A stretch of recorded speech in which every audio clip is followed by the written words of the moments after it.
right, last but not least, because I'm recording all three of these videos in the same night. Oh my gosh, I'm crazy.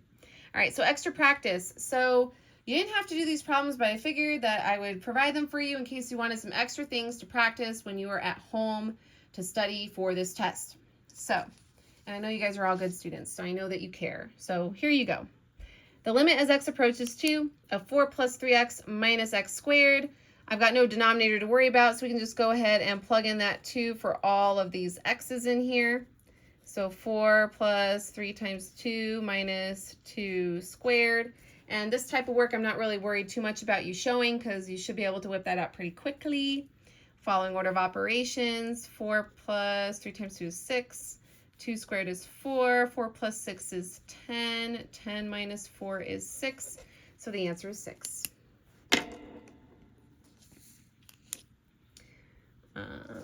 Now, I recommend that you don't just watch me do it. Like, try it on your own first, and then watch me do it. And then just press pause. Okay.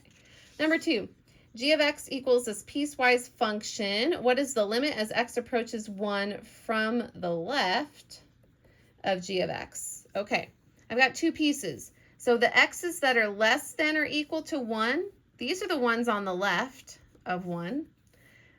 The x's greater than 1 are to the right of 1. So I need to plug in the 1 for the part that is on the left. So that would be 1 squared minus 5.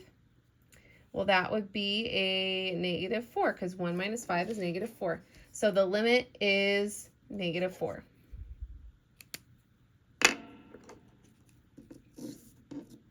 Number 3, we have the limit as x approaches 5 from the right of x plus 3 over x minus 5.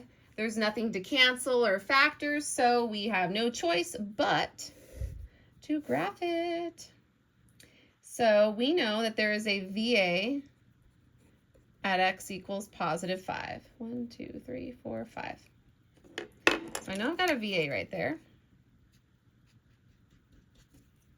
Okay, what's the HA? Well, is it big top, big bottom, or same? Well, I know it's same degree top and bottom. Leading coefficients are 1s, so we have an HA at y equals 1. So I'll put my HA there. Okay, and now let's look at where our curve is. So we need to do a little t-chart. And I need to plug in a number to the left of the vertical asymptote, like a 0, and a number to the right, so maybe like a 6. So if I plug in a 0, I have 3 over negative 5, which is a negative 3/5. So 0, negative 3/5 is going to be down here somewhere, so it's going to hug in this corner. If I plug in a 6, 6 plus 3 is a 9. 6 minus 5 is a 1, so 6, 9 is going to be somewhere up here, so I know I'm going to be hugging in that upper right-hand corner. Fake it till you make it, guys. All right, so we're finding the limit as x approaches 5 from the right. So as we're coming from the right, it's going up to a positive infinity. So A is the correct infinity, the correct answer. All right. Then it says, what is the horizontal asymptote for f of x equals all of this? The HA, this is where I'm looking for a big top, big bottom, or same. But if you look at the numerator, is it in standard form? No, it's not. The leading term is way over here. It should be listed first. So this is our leading term in the top. This is our leading term in the bottom. They are the same degree. So we take the ratio of the leading coefficients. So y equals, it's a negative 5 over 2. There's our HA.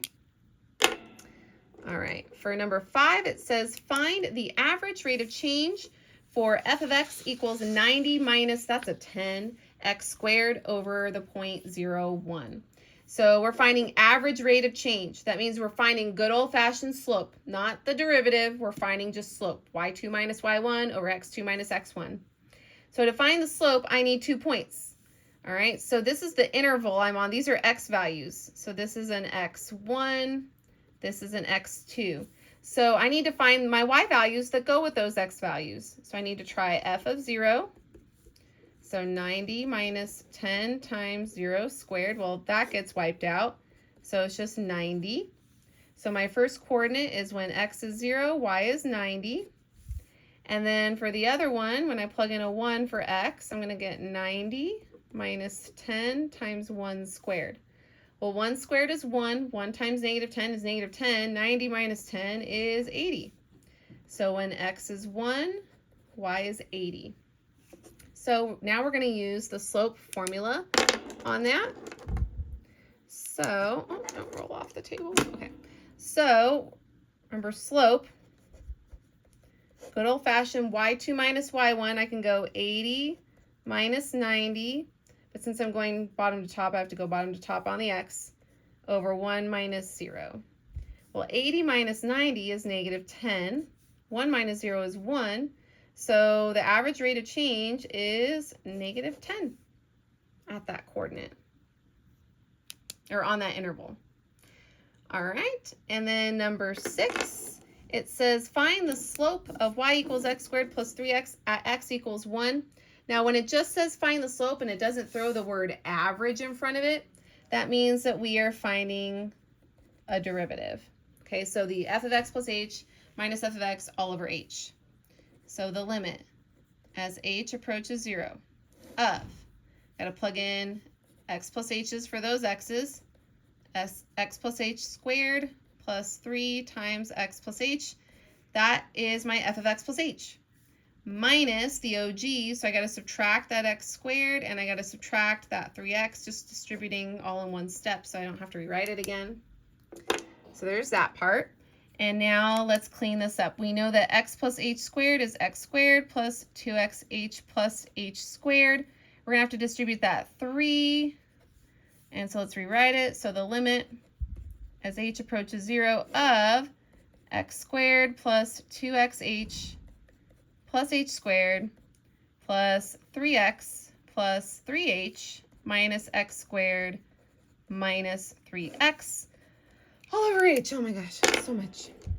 Okay, and then stuff should cancel, like these x squareds, 3x's, and then I have 1, 2, 3 terms in the top, 1 term in the bottom, but all of them have an h that I can cancel. So I've got the limit as h approaches 0 of, I've got a 2x, I have an h, and then I have that plus 3.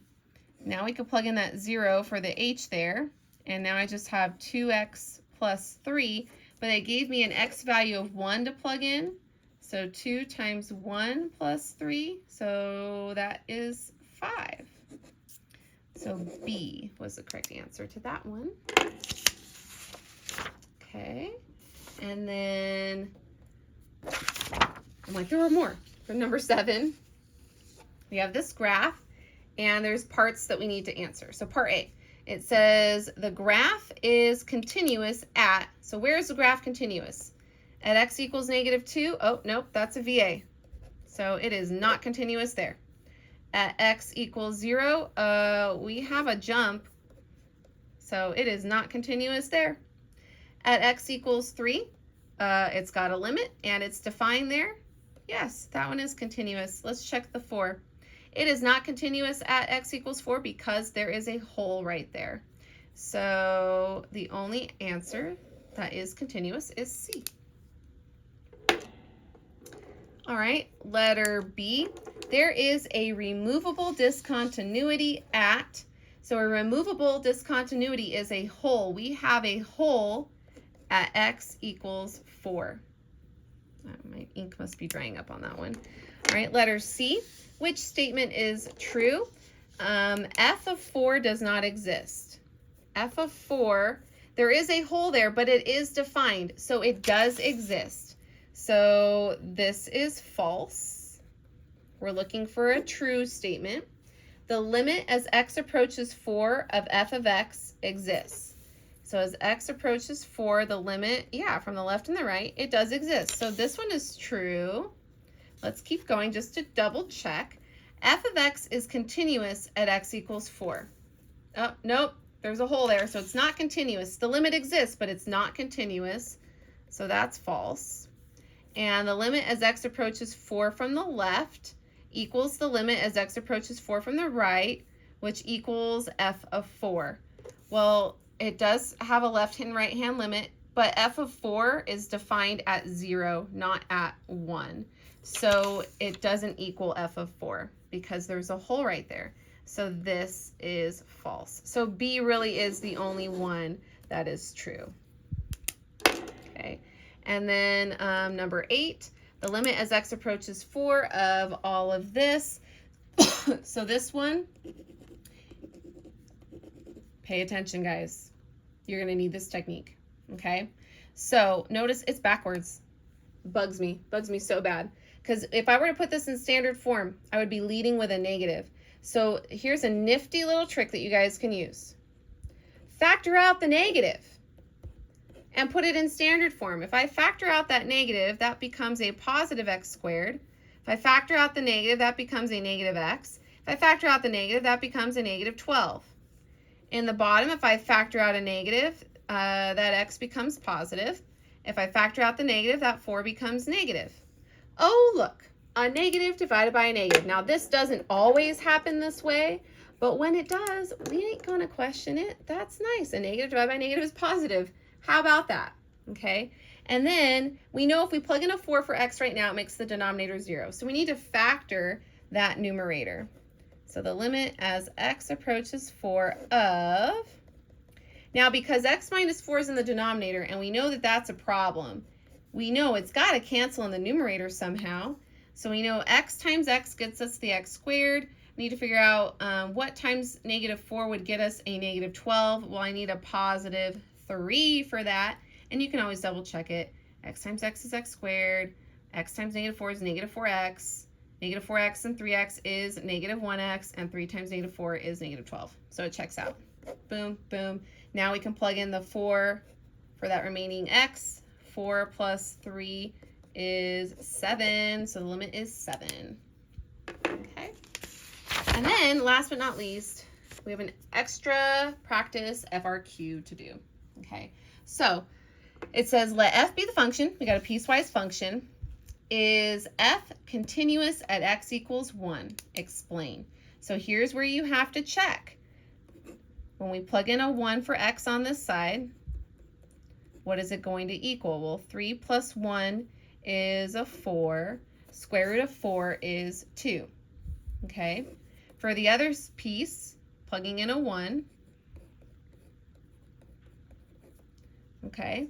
So 1 squared is 1. 1 times negative 2 is negative 2. Negative 2 plus 4 is 2. Oh, so they agree. We're in agreement. That means the limit exists. Okay? The limit exists, but is it continuous? Well, to be continuous, it needs to be defined at this x value of 1. Well, it can equal here, so that means it's a hole. But here it can equal 1. And we know they're meeting up at the same y value of 2. So f of 1 is defined. So all you have to say is since f of 1 is defined, comma, and the limit as x approaches 1 from the left of f of x equals the limit as x approaches 1 from the right of f of x, which equals f of 1, which equals 2, showing that we're defined at that value of 1 for x. F is continuous. So I'm writing it up slightly different than the way I've done it before, just to show as long as you hit all those things, the order of how you say it doesn't really matter as long as you just say it all. Okay? All right, that's it. I hope that helps.